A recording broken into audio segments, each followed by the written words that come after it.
So you'll see on Twitter, our CEO talks about the creation of contextual platforms. Okay. And what we're saying is, as a customer, you have an individual context. And are we orienting ourselves to your context, to your life story at the various stages? And are we leveraging our understanding of the data that we have to make sure that you're achieving what you need to achieve in your life, or that you're living a life that makes you happy? Sure. I think that's the sort of simple answer from a bank side. But I think if you to try and approach it more from an entrepreneur's side, is you have to immerse yourself in your customer experience. Yeah.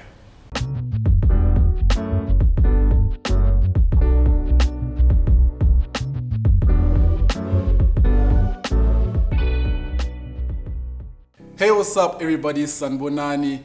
Welcome to the Ebozi Show. My name is Thabo Moloi, and this is the show where we sit down with real industry trailblazers to give you some thoughts, wisdoms, and insights to help take your career and your business to the next level. And today, ladies and gentlemen, I have the privilege to sit down with a trailblazer of note. He's an individual who holds a BSc Honours degree in Chemical Engineering from the University of Cape Town. He started his career in the big blue U at Unilever in supply chain, where he achieved all kinds of phenomenal results. In fact, one of his achievements was he got the fastest promotion from graduate to management in the space of 18 months, and later went on to become the youngest senior manager in Africa. And he continued to grow from strength to strength and got accepted to Insead, which is the top graduate business school in the world, one of the top business schools in the world, where he was the Greendale Scholar and got his MBA, and also was the class graduate speaker for the Fontainebleau campus in France. From there, began his career in consulting and worked for world-renowned organizations like the World Food Programme and Bain and Company. But today, ladies and gentlemen, he is the head of growth for consumer core banking at FNB. Ladies and gentlemen, I present to you Marlon Bowman. Whoa, thanks man, that's so flattering. I've never been hyped up like that before. Every time I say an intro of someone, they're like, dude, if this doesn't work out, you can be a hype man of note. That was awesome, thank you. But I try to keep it as compact as possible because there is a lot that you've achieved, you know? And I'm curious, how does a kid from Brakenfell in the outskirts of Cape Town go on to become today a head of growth at FNB? Sure. I mean, it's you ask it that way, it's my condition is to be reflective. So please be as reflective as possible. But my brother and I often talk about it, and we're just like, how did our parents do this? Like, how are we so lucky? Yeah, because it starts there, man. It started with a mom and dad who really loved. They always asked us about. Sorry, I'm fumbling a bit here, but that's okay. It started with a mom who really put a yearning for knowledge in us. Like, tell me how much you learned. Tell me how much, and yeah, maybe to a certain extent also a bit of overachievement in there. So you come home with the test result of whatever it should be. Where's the other 10%? What happened to it? But it gave me, but they also just created such a safe space that they gave me confidence. Yeah. And I think at the heart of it was this, it's only as I've become older and gotten more woke that I've realized that some of the stuff I walked into, I was quite ignorant and but also quite confident and brave about my capability. Yeah. And just that really a lot of that stems from the confidence my parents gave me and the skills that my parents gave me. It's so important, eh? Yeah. Like, we often take it for granted how those early age wisdoms that parents instill in us. You know, I like what you're saying around maybe you got 70%. Well, what happened to the other 30? Can you explain it? Can you explain? And that in an early age then instills this hunger for excellence. Yeah, or I think I remember formative stories like, I was a very nerdy kid. Yeah. And I'd inhale these books about dinosaurs or voyages of discovery, and my mom and my dad would sit and listen to me while I told them stories that I read. But again, they gave a lot of, I think part of how I've been able to climb is I have a ability to tell stories and use figurative language despite being a very analytical person. Okay.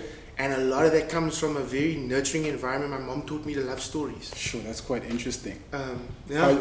How do you get the balance? Because I've recently understood the importance of storytelling and being able to try and get a point across using a narrative that people can understand. Because I too am quite analytical, having recently worked in a banking environment and being thrust into the world where you have to analyze and have that ability. But I found of late that the importance of storytelling is so powerful, especially when you get into spaces of leadership where it's less about the numbers and more about the people, But is that something that you're always born with, or is it something that you nurture as you grow older and older? I mean, with hindsight, it's definitely something that was nurtured and developed, I think, by my mother. Okay. I think the first step would be that she encouraged me in the way that I just outlined before. Yeah. But I think the next big thing that started happening was somewhere around 16 or 17 years old. I started falling in love with movies and music at quite a deep level. Okay. So I started appreciating, reading books about auteur theory. I was this weird 16-year-old kid who cared about Orson Welles and cared about like 40s Hollywood movies. And even when I went and I started realizing, and I started liking to write music reviews, but for myself. Okay. So I enjoyed English very much, even though maths and science were my favorite things. And even as I did the chemical engineering degree, I always gravitated more towards the teamwork parts of it. Okay. When we could do electives as courses, I did film history as my elective. Most other people did like stats 1, or they did some easy course that they could tick off so they didn't have to feel stressed. And I had to write a letter to request the arts faculty to let me do a second year film course. Sure. And promise that I wouldn't screw it up. But which was great, because then I got exposed to 60s French cinema and like 70 like Hollywood Renaissance stuff and 80s Spanish stuff, and even to this day, like thinking about so Alfonso Cuaron is one of my favorite directors, and he's been that for a very long time. I care very much about like Sam Peckinpah's movies. I care about how these people, because I think for me, whether it's music or film, there's this collision of art and science, which I think is what communication is too. Okay. And the best way that I can try and say that is like, so cool, to be a musician requires a great amount of technical skill, but you also have to make something that's instantaneously likable. Yeah. Like it has to immediately catch you. With people's emotions. Yeah. Yeah, and then you're trying to fit a rhyme scheme into a thing, and so there's this continuous blend of technical and feel. Same with movies, right? Like this very technical thing of like, oh, in this thing I want to move from this phase to this phase to this phase. What shot length do I use? How do I want them talking to each other? Where do they stand when they look at each other? How organic do I make the relationship between the actors or not? And I always gravitated towards all of this stuff as like my outlet, while at the same time like really enjoying maths. Yeah. Really enjoying reactor design. Yeah. And mass balances. And I think as the world is, the cool thing I guess about all of the social media and stuff is that the world is getting more outlets for us to critique things. Yeah. And what's very, very cool is some of the most seminal critiques of business right now is its social sense is gone, because you're developing all of these engineers and STEM driven people who aren't getting enough of a philosophical grounding, who aren't getting enough of a sense of, constructing narrative, not just for more return, but like narrative that resonates with people so that they can follow. Yeah. And in many ways that really speaks to the kind of stuff that I've always been interested in. Yeah. Is this kind of idea of a balanced person who has both analytical, even for me, there's even art in the analytics, like the instinct that tells you where to go in the numbers. But for me, I've always been obsessed with this idea, with things where art meets science. So film, music, wine. Yeah. They're big things for me. And being able to try and bring pieces of myself into the more analytical areas that I've generally worked to. Sure. That's so powerful. I see pieces of myself in that, especially when it comes to film and production. Like for me, like cinematography is a big passion of mine. Like when I look at, how you scene, how you put cameras, how you light, the leitmotif, the music. But what resonates with me is that yes, having passion for something, but paying attention to the detail that paints that picture. Because I think a lot of people, have a passion for something, but they don't really get to the granular detail. Again, I know it comes somewhere along the line. I coined this idea of, and even now I critique it because I think it's a little bit unhealthy. But when I was in my 20s, I'd always talk about the fact that how do you know you love something if you haven't worked at it? How can you claim you worked at it if you don't know the details? Yes. And I'd start going, well, that means love is work and work is detail. So detail is love and love is detail and love is work, and there's this big circle around these three things, and there's an unhealthy side to that framing too, because this generation is on its way to burnout because we try and construct a circle around these things without, I don't think, always putting enough humanity into that circle. But at the same time, that circle was a very big driver for me in my 20s. And I, the little arrogant boy who knows too much about film and pop music, but that would be my thing. I'd almost be like, well, even with my relationship with my wife, the idea is how do I know I love her if I don't work at it? It's the work of every day that shows that I'm present. It's knowing the details of her and our story that shows that I love. So I've always found a link for me between those three words. It was always very, very important. As I guess I've gotten older, it's also become my disease, because I have a tendency to funnel to the lowest level of detail and then tower up to the highest level, and I can get myself trapped in the cycle. Oh, I see. But it's whether it be the music that I do that about, the film, or the spreadsheet, or the presentation, it's generally possibly also my disease. But the cool part is that is having that self-awareness, to know that this is who I am. It might make other people look at me funny, to be like, sheep is this weird kid that is so engrossed in this thing, but if there is a reason why you're drawn to it, and when it comes to storytelling and strategy and leadership, all these things that you're drawn into it now start influencing these spaces, and I feel, I can imagine in your life, you're now able to pull off all these different worlds and experiences and views from different people, to give you a better framework to interact. Yeah, but exactly that, but it's also one of my fundamental skills. So one of the most formative experiences, or one of the most influential experiences in my life was when Unilever mentors gave me the book, Now Discover Your Strengths. Okay. And what I started realizing was this book gave me a tool to contextualize my own brain. I could start understanding what was fun for me about those things. One of the biggest things that jumped out of that was I had a skill named input, and input is your random tangent skill. Okay. This is the person who can't tell you quite why, but I can recite the entire IX team of the 1970s. I can't tell you quite why, but I spent this morning digging through Fela Kuti's work. Sure. And I just accumulate all of those things because it gives me joy, but then at the same time I try and find ways to bring them into my world. So it's but I think to your point that I never felt insecure about my weirdness, and if anything, because I did feel insecure about other things. I felt insecure about being colored. I felt insecure about but I never felt insecure about my weirdness or how much cool, make fun of me if I use big words. I like big words. I'm not going to apologize for that. That doesn't change that I want to be thoughtful about how I use words, and that I want to be a caring person. But because I guess when you grow up in the places where we grew up, to be nerdy is to a certain extent to be ostracized. But I never felt insecure about my weirdness. What was, I'm sorry, I've forgotten where I was going with that. But it's quite interesting because I can relate to that, where you've got these different worlds, and there's often this trap you can fall into to try and adjust yourself to different worlds. And one way it could be out of fear of not being accepted. And you find yourself trying to come out of your skin to make other people comfortable. And you can lose yourself in that.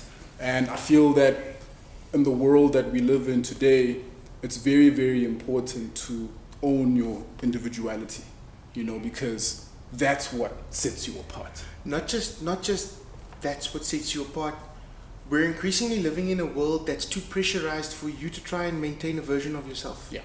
If you're dedicating energy to trying to be someone that isn't naturally you, and we're competing on the same thing and I'm not, I'm going to beat you. Yeah. 100% all the time.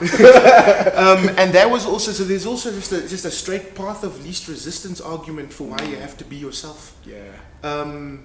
That was also a thing. The point, sorry, about that whole intellectual, never being insecure about that, Yes. was to then go to Insead and be surrounded by other friends, just people who came from the most incredible schools. Can you imagine? Like, and to be in class with them and to be friends with them and to have great memories with them, but then also to go toe to toe with them and debate things and hold my own. That was also just an incredible reinforcement that, you know, the journey that I was on was good enough. So how do you overcome all these other voices? You know, I'm a colored kid from South Africa, and there's always these voices that are, for lack of a better word, speaking against, you know, not really encouraging you to pursue whatever greatness lies out there. How do you... You know, one of the biggest, so I never arrived at Insead with that insecurity because of the work that had happened at Unilever. Unilever was an incredibly transformative time in my life because it was also the period where I got woke.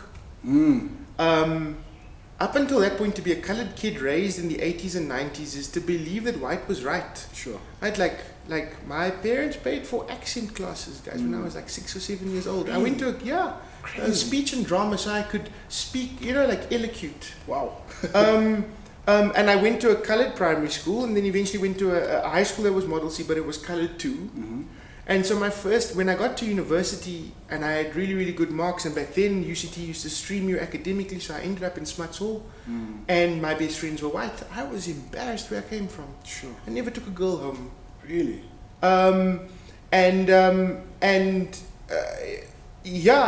mean, little things like these guys are my brothers as much as the brothers that I formed later in life, and I love them, and in many ways you reflect on it and you're grateful for the fact that somehow they didn't mind my bullshit to a certain extent, but it was so and then to move in with black friends at Unilever and to realize my circumstance was pretty normal, and then to have them really be a really great support and start asking me fundamental questions about why I phrased things certain ways, why I thought things certain ways, and started realizing, what am I doing? What is the extent of this conditioning? Sure. And at the same time to have that happen with intense achievement at Unilever. I got promoted so fast, pretty consistently. Every little thing that I touched at that point worked. Yeah. And so there was this surge of confidence as I was doing a lot of that learning. So by the time I got to Insead, I was pretty secure about who I was. And I was pretty secure about how to respect other people and to learn from other people. Sure, that's powerful. You know what I mean? I didn't feel threatened by anyone. I just felt really excited to celebrate all the people who were around me. And that was a huge thing because that helped, I think, my experience at Insead immensely. That's not to say that I don't have that weakness that you spoke about. It's just not necessarily rooted in myself. I have a real big competitive streak. Okay. And the bank has been a real baptism for me in that regard because I hopped industry so significantly, and I have the incredible opportunity to work with some of the smartest people in the country at the biggest bank in Africa on the biggest customer base. And one of the hardest pieces was learning to be a bit more patient and kind to myself. Because what had happened in my 20s was I'd gotten so used to achieving, I'd gotten so used to pleasing people that when I started to put myself in a tougher situation, I suddenly had to refine that part of myself again. Sure, that's so powerful. And for me, when you speak about wokeness, you know, when we take it back to Unilever, it's almost like a duality where it's a consciousness of yourself, but a consciousness of the environment and organizations and corporate and all and of how the double it works. standards. You know? Yeah. So it's like, okay, cool. All right. This is who I am. I'm owning it. But at the same time, this is the context that I need to operate in. 100%. Right? Because this unique opportunity that we have as this little sliver of South African kids who are black and were given the skills to traverse the world. Yeah. Right? Like we were the first kids who had to put their names on those boards of achievement at schools that were typically white, or universities where the majority of the idea of what was success was white. Yeah. It means that to a certain extent, we have an ability to work within that system and create space for other people. Yeah. And to not, because I think the other thing that happens when you get woke is you get angry. Right? Like you get frustrated and disappointed and sort of to reflect and go, cool, yeah, but you have to channel that productively. Yeah. You have to channel that productively and recognize the fact that you're part of a handful of kids who got through the cracks, who can actually help the next generation a bit more. And now today, your job fundamentally is strategy, right? To a large extent. Yeah. I mean, it involves sales, it involves leadership, but there's a big chunk around strategy. And I can imagine how there's a lot of experiences, you know, Singapore, France, Italy, Unilever, Cape Town, that shape how you put together strategies today. So what does strategy mean to you, and how do you leverage all these different nuances to put something together? The simplest answer I've got is strategy, to me, especially within this context that I work in within a bank, which is a deeply consultative context. Okay. There are lots of kings with kingdoms. Okay. And so in many ways, strategy takes on a different sense here, because you need a certain amount of endurance, because you will not solve it on your own.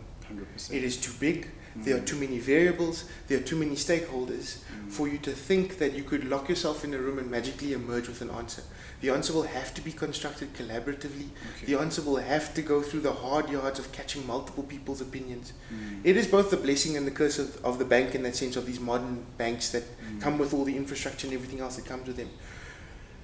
To my mind, strategy is kind of this, it's a sense of, it's a story that everyone can buy into, or at least that everyone can buy into the majority of the narrative. Because again, even at this point, there's always going to be a hole they can pick. But can you build something robust enough that can meet that general consensus of the world? That all of these various stakeholders that you have are going to come with. It's a hugely social thing. And there are other pieces where I have, because I'm a retail thinker first. Okay. Right, like I grew up in washing powder. I grew up in savory packet soups, and grew up in factories, whether it was mining factories or Unilever factories. So I often, when I define my purpose or define what I think my talents are, I always think that why I came back to South Africa afterwards was I wanted to be focused on products and services that touch the majority of South Africans. And so there's also where I guess I have a bit of extra insight is I'm a retail thinker first and a banker second. Okay. And so I can talk about the price wars that I've seen in the laundry aisle. I can talk about the difficulty that comes with executing very complex pieces, and create analogies and create stories that traverse that and sort of bring that into banking. That's probably one other skill that I think I do bring into that story. But otherwise, it really is, if you'd asked me this 4 or 5 years ago, I wouldn't have talked as much about the instinct required in strategy. Okay.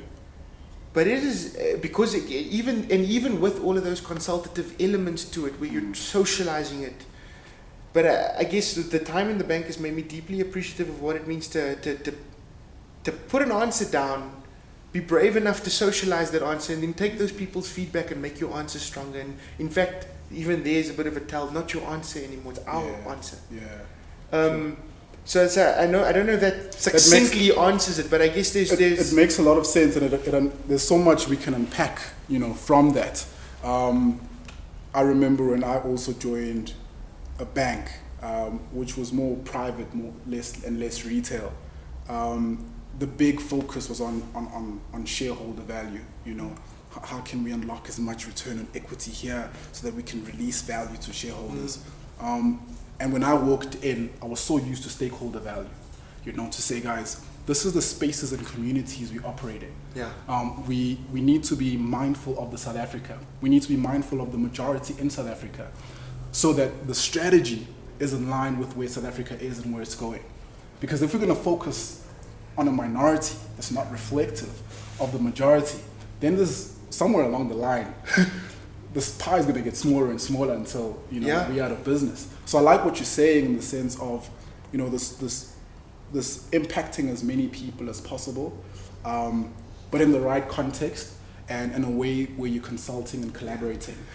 I think the thing that I've realized in terms of where I work now and how I think about strategy differently to when I worked in consulting or where I worked in various other places is people's lives are in their bank accounts, whether it's the data or just the sizable amount of money flows that we're responsible for. And so when you're dealing with something that big, a big part of how you lead responsibly is you have a responsibility to determine robust strategy that you can mark down and it will stand, for 2 years. I think everyone always talks again about the modern narrative around you can't really plan more than 2 years in advance because of how fast the world is changing. And I agree, but I think the other side of it is that banking money is slow money. Like you pick up a bank account, it takes you 3-4 months to convert your salary into that bank account, to move your debit orders over into that bank account. And then if you think about your own trajectory within the bank, like you would be defined as an upwardly mobile human being. Right? Your salary is going to grow faster on average than other South Africans because of the degree that you have, because of the great places you've got on your CV. So then it's about being with you all the way through that journey. And again, there's a certain amount of preciousness to that, how often we talk to you and what we talk to you about. You can't be careless with the customer just because the customer is sticky, right? Because that's the other thing. It's easy to go, I'm just going to raise the fees and only slightly less of them are going to go. But you're more valuable to us if you're still with us in 10 years than if I have to lose you in 4 years and then spend a whole lot of money to recruit you again. And so when you think about that, like a lot of the defining nature of, I think, a lot of the defining, at least around value extraction within strategy and banking, is a real appreciation that the customer must grow with you. Sure. You're going to be part of their life story, and so how do you build a bank that supports them through their life story? Yeah, that's so profound because, a large part of strategy in corporate is around growth. So, how are we going to grow sales? How are we going to, put more numbers on whatever proverbial dashboards that we have. Don't show me the number, 15%, right? Or whatever it is. But what's important is to think deeper about the number, where it makes sense, because we can spend money in trying to attract a whole lot of new customers, but if we're doing that to the detriment of our existing customers, then we're not really growing sustainably, and this duality to understand the big picture, but also have a firm grip on the finer details of individuals, And I think have a unique appreciation of all the moving parts and just which ones you have to care about, because there are too many, and all of them are changing too dynamically. Like whether it be the surge in competition on the premier side with Discovery that's now coming, or Time Bank Zero. Bank. Yeah, there was a geez, I can't even remember the name. But there's a new one today. I just got an email today about a new competitor launching a new bank product. Wow. It's an incredibly exciting time to be in banking. Sure. Because I think we know from our Unilever days that the competition will bring more value for customers. And a lot of people don't see it that way, especially much more smaller entrepreneurs who are worried about being wiped out tomorrow. How does someone develop the strong enough mental muscle to believe in themselves, one, to be like, okay, I built a business, it's here for a reason, it's creating value, I believe in this value, but it's a space big enough for not only consumers to benefit, but for me to learn and grow from my competitors? I think there's two ways I can answer that, right? But I'll start with the industry view. I think South African companies are bad at defense. Okay. I really don't think South African companies know how to protect their market share well. And so that's one big thing that I think is that should give entrepreneurs real hope, is if you build a good enough product, if you can put your effort in, and yes, I know there's an incredible amount of inertia and things at the start of that journey. But if you, whether it be pick an industry in South Africa where new competitors come through in the last 10 years and executed well, they're successful, they're stable. So I think one of the biggest things is at the very big macro level, I don't think our South African corporates are really great at defending market share tactically. The second thing I'd say is on the more personal level is a real entrepreneur, choosing to be an entrepreneur, the calling of an entrepreneur. I think you have to make sure that you're kind to yourself. So one, have some place where you can go to for confidence, whether that's inside yourself or within your friends, and make sure that you can store those reserves and keep them going. I think that's a very, very big deal. And I think the second piece is, again, is and I think this is particularly the challenge, although I've seen with, again, the black kids who are lucky enough to come from who got through the cracks the way we did, they're able to build better networks now. That's a huge deal. Because so much of the other people who have been successful off the back of networks. So you can't think to solve alone. If you can find that right mentor who can put the right type of capital in, who can mentor you the right way, it is super valuable. And I guess that's the kind of rub of this entrepreneurial challenge, right? Is this tension between how you invest in your business to grow your business, and how you find the right partners to inject the right kind of insight at the right moments to help you grow that business. 100%.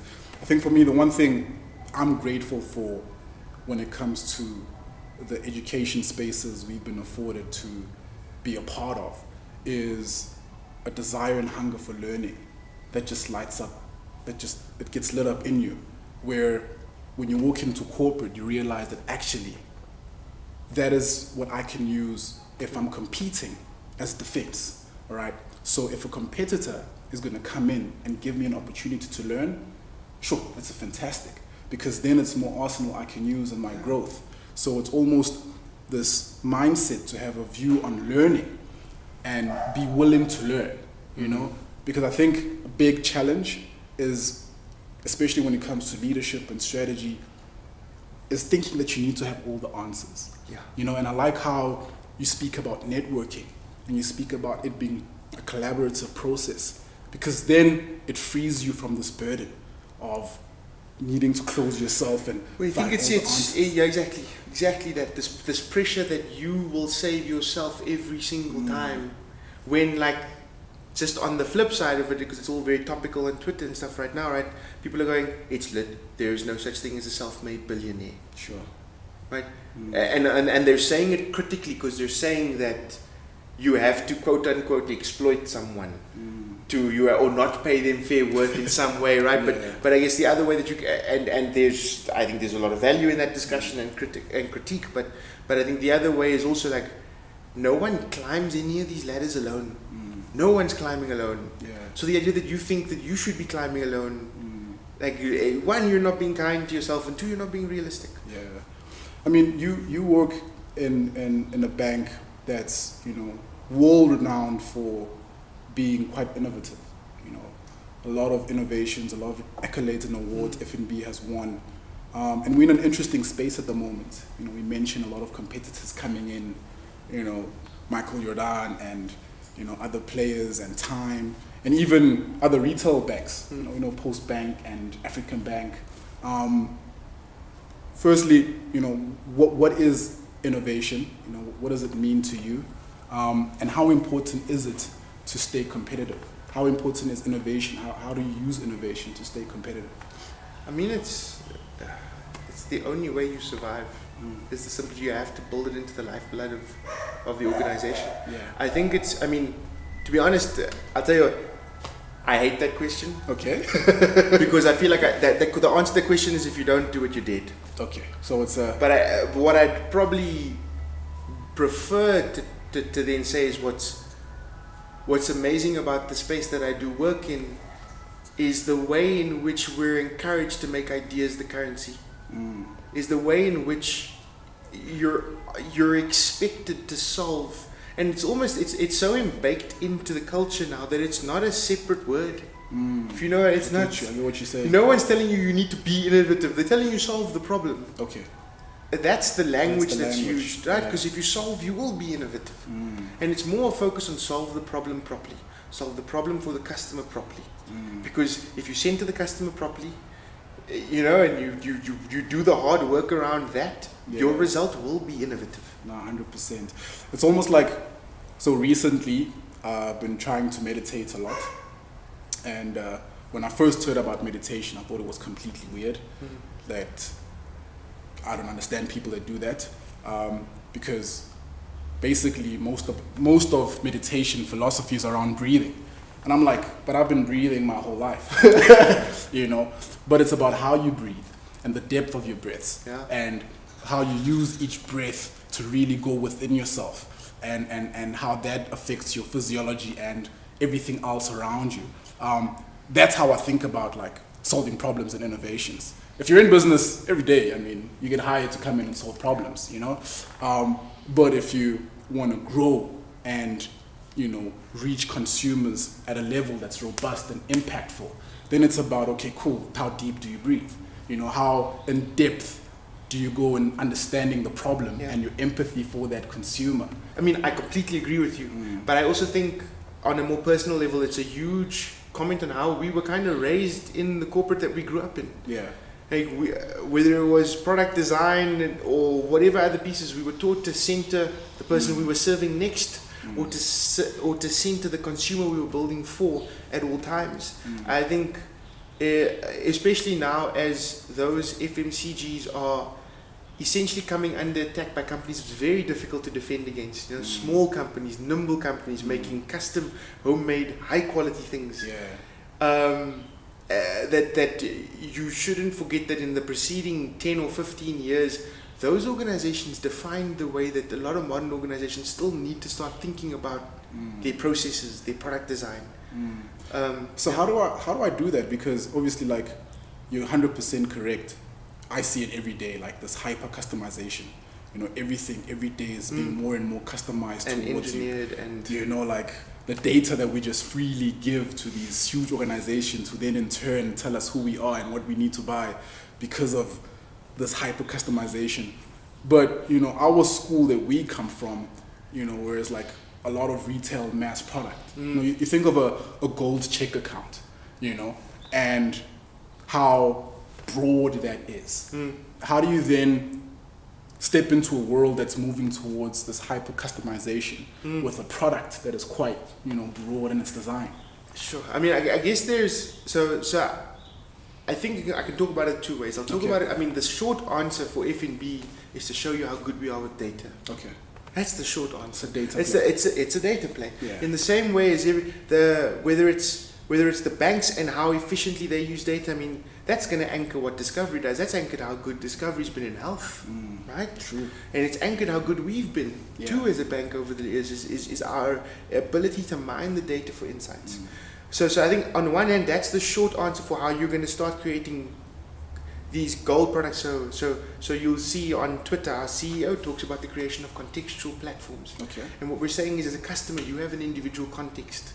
And are we orienting ourselves to your context, to your life story at the various stages? And are we leveraging our understanding of the data that we have to make sure that you're achieving what you need to achieve in your life, or that you're living a life that makes you happy? Sure. I think that's a sort of simple answer from a bank side. But I think if you to try and approach it more from an entrepreneur's side, is you have to immerse yourself in your customer experience. Yeah.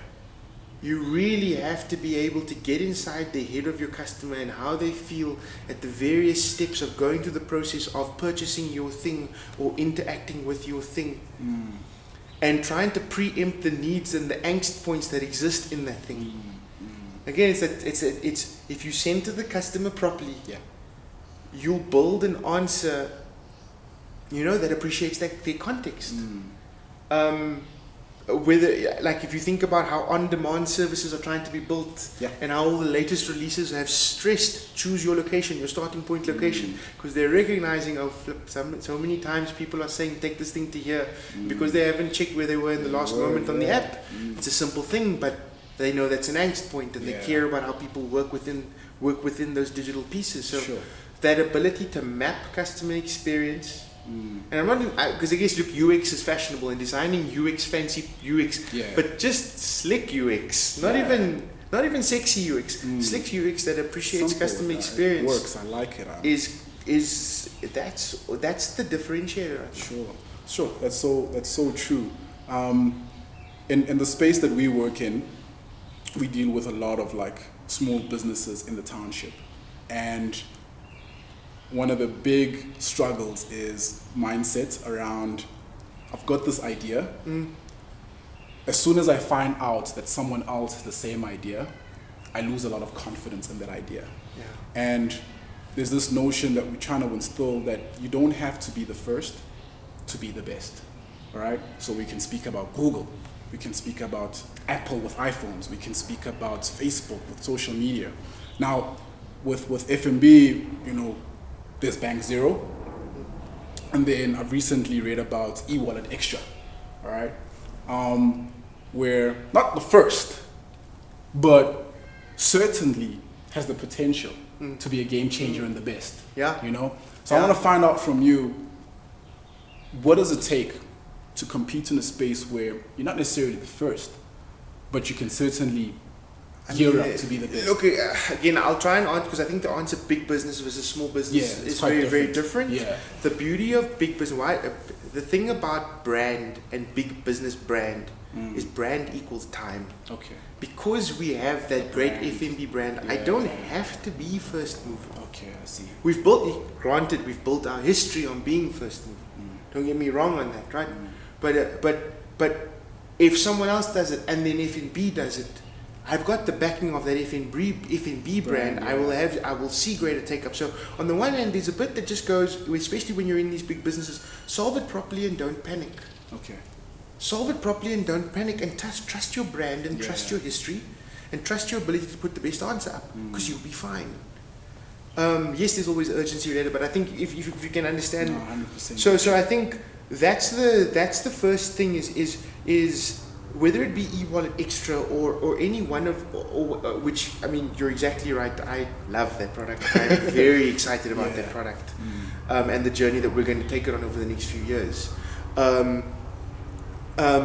And how we will stack up against all of these new kids, and frankly, that we need a world with these new competitors. We need them to keep pushing us in different ways, just as we will push them in different ways.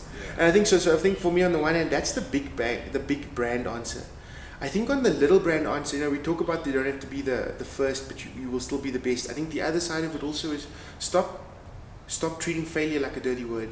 You can't be afraid to fail. Sure. If I reflect on my own life and I think about how I've managed to get myself into the circles that I've been able to get into, it was often because I was brave. I was brave enough to be okay with the rejection that came on the other side of it. And this precious little 20-odd-year-old who was used to super achievement and would be miserable after that and would really hate it, but I never stopped myself from swinging. I never stopped taking my shot, right? And often the real loss is that you don't take a shot, because that entrepreneur sees someone else do it and then they go, well, I won't do that, and then I won't, and pretty soon you've got a list of all the things you won't do. You have to be active, you have to play a hand. And frankly, all of those are hurdles. So yesterday I was at an Insead MBA event for South Africans who are interested in an Insead MBA. And what I was trying to tell them was, look, I was as nervous as you about the money when I did it. I didn't know how I was going to pay for it. But the thing is, you're talking about going to one of the 4 or 5 most elite institutions in the world. By the end of it, you will have a stamp on you that says you are world class. Because there are very few other ways to show people that besides by getting this piece of paper from these places. So when you see the GMAT, it's a hurdle. And if you write it once or you write it twice, go jump the hurdle, because the first thing that happens is people see the GMAT and go, I don't know if I can get in a good enough score. And that's how they lose 10 to 20% of the people who are talented enough, but now they're never getting there. Then the next hurdle is the application stage. And now again, put as much effort into that as you put into the GMAT, because that's another hurdle. Because now after people sit with great GMAT scores, now they go, maybe I don't want to put enough effort in. And that's exactly how the one person's going to get in and you're not. Swing. Yeah. You know, like because and trust your product and trust because even in the failure, especially in these entrepreneurial sides, if you're taking this if you're taking this swing, like the experience that you have, there are still going to be corporates who want you. Yeah. You're not. Yeah, and so to think that you're tying your entire destiny up only in this result because this product needs to go from X to Y is not a fair assessment either. So often I think the realize you've got to put an answer out there. You got to make yourself vulnerable and try. Yeah, I love that so much. For me, another thing is perspective, especially for the young entrepreneurs, where we take just how much time we have for granted, all right? Because we think, the world's gonna end tomorrow, you know? But when you have the perspective, I'll be a failure. Exactly. When you have the perspective to say, jeepers, if I'm between the ages of 30 and 40, well, 50, chances are most of the years I'm still gonna live are ahead of me, you know? And how those years are shaped is determined by the decisions I'm willing to take today. And it's like that strength that develops after you take a blow and you take another one. Then you say, okay, cool, now I can anticipate the punches. Then you take a bigger punch. Okay, now I can anticipate the bigger punch. That's just an element of growth. I mean, yeah, you're exactly right. It's again, I keep coming back to it because it's been so much a signature part of my journey in F&B, but it's been this real awareness of how kind you are to yourself, and that if you keep applying or thinking about the word failure as a negative word, if it keeps preventing you from swinging, if it creates fear inside you, that's the real failure. Yeah. That's true. Like that's the real failure is not pitching up and taking a shot. Yeah. Because you'll always learn from trying. True. So yeah, I mean, 100% with you. Spot on. And it frames your outlook. You know, because the big challenge is people are approaching life with frameworks that are not to the best of creating an environment or creating advantages for themselves to succeed. You know, so how you frame things. But it also at the heart of it is kind of, again, this it's okay you don't have it figured out. It's okay. No one does. 100%. Like 100%. Whether it be and being kind to yourself is so profound because, you know, I was chatting to someone recently who I admire, who is really great with people, and he's managed to leverage the relationships in a way that's so authentic but gets a lot of business. And I was like, you know, how do you do that? Like, what's your networking strategy? And he said, I don't have a networking strategy. I'm just a genuinely nice human being to everyone I meet, you know? Exactly. And for me, there was like the power of kindness just coming alive there and there. And now to bring it internal, to be like, yeah, be kind to everyone, but be kind to yourself as well. Yeah. And it doesn't mean you're dropping your standard. It doesn't mean, but I also think for me, the thing was always to try and go, and I think if there was something I did very well in my 20s was I did swing aggressively at things.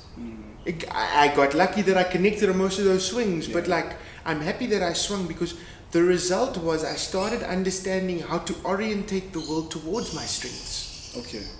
So not just, so cool, you're absolutely right, the kindness, but a great example within the story you just said is that guy's not faking it. That person has learnt how to make the world come to them to a certain extent. You only get that from trying. Yeah. You only get that from knowing what you're not good at and knowing what you're good at, and making conscious decisions that veer towards what you're good at.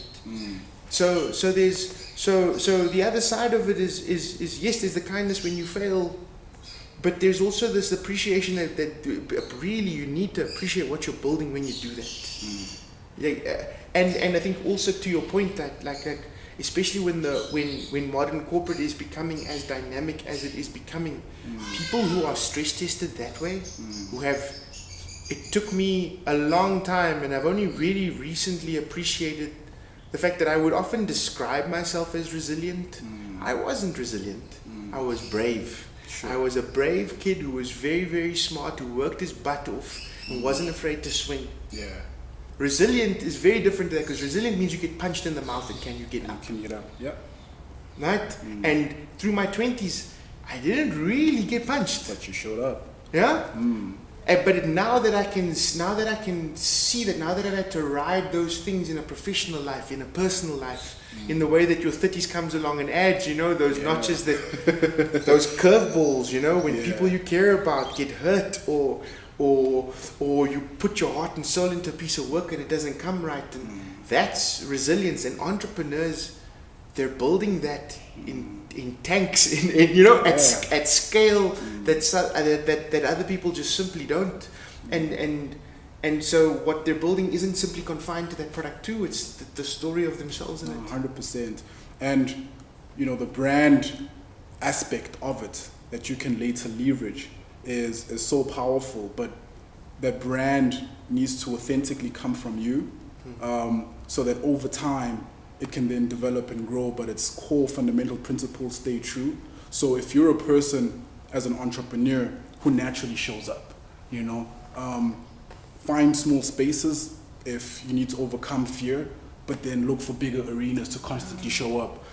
That's the way you can then build the bravery to build a business who's not afraid to show up and compete, all right? Because that's what entrepreneurship is. Yeah. You're saying, okay, this is me, this is the world, let me introduce myself. Let me introduce myself through my products, through my services, through the people that work in my organization, but this is the brand and this is how I show it up. And then over time, that brand can then build the depth and pedigree to then not necessarily be first, but really be able to leverage the brand truth to compete.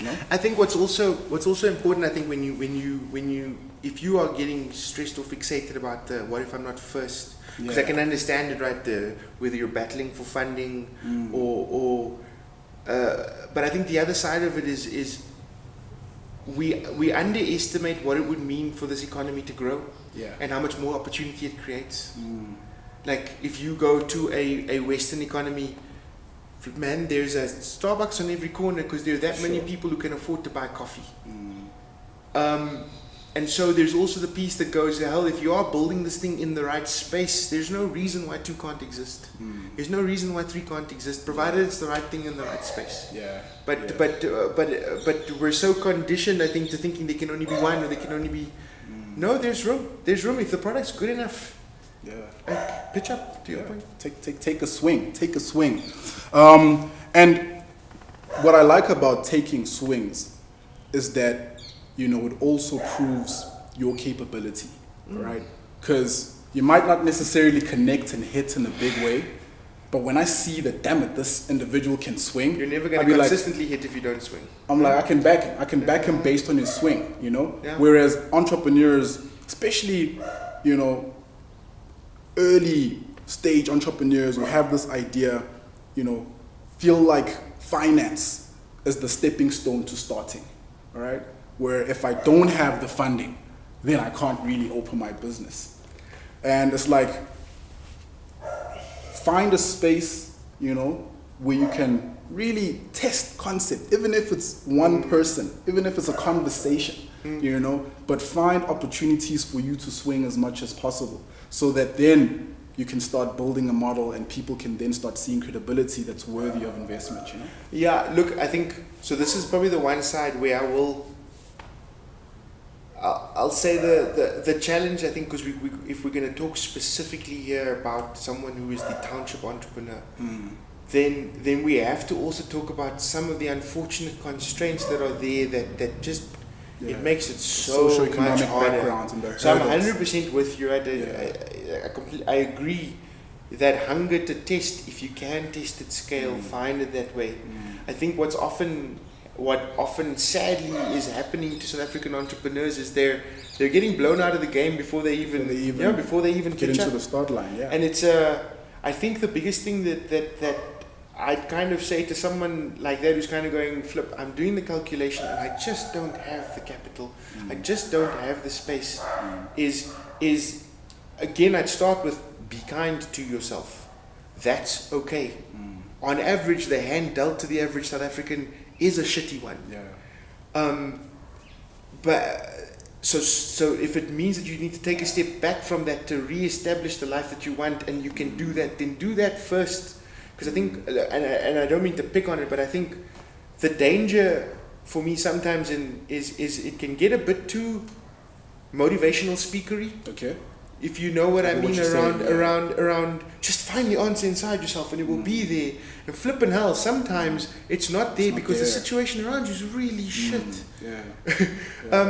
And I don't have an answer for what happens when that situation is really tough.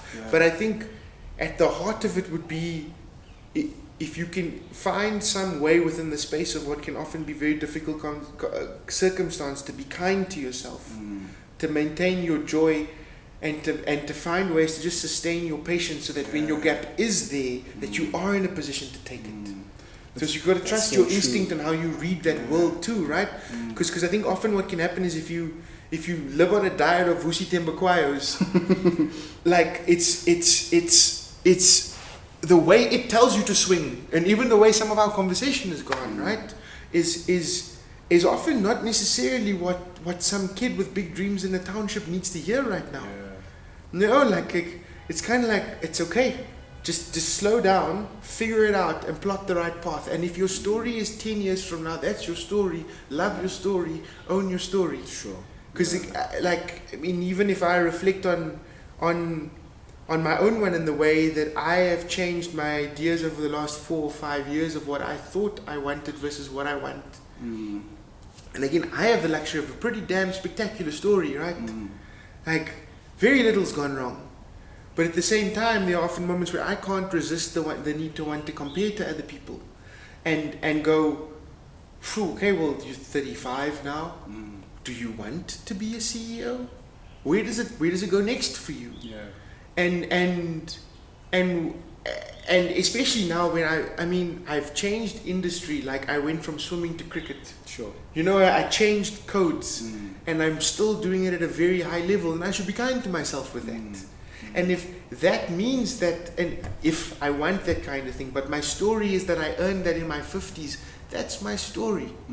True. You too often, at least when I see, because I have the luxury of being able to recruit really brilliant, bright black kids into my team, and it's one of my big sources of joy. But what I'm struck by is, wow, one, they're so much more aware than we were when we were 23 and 24.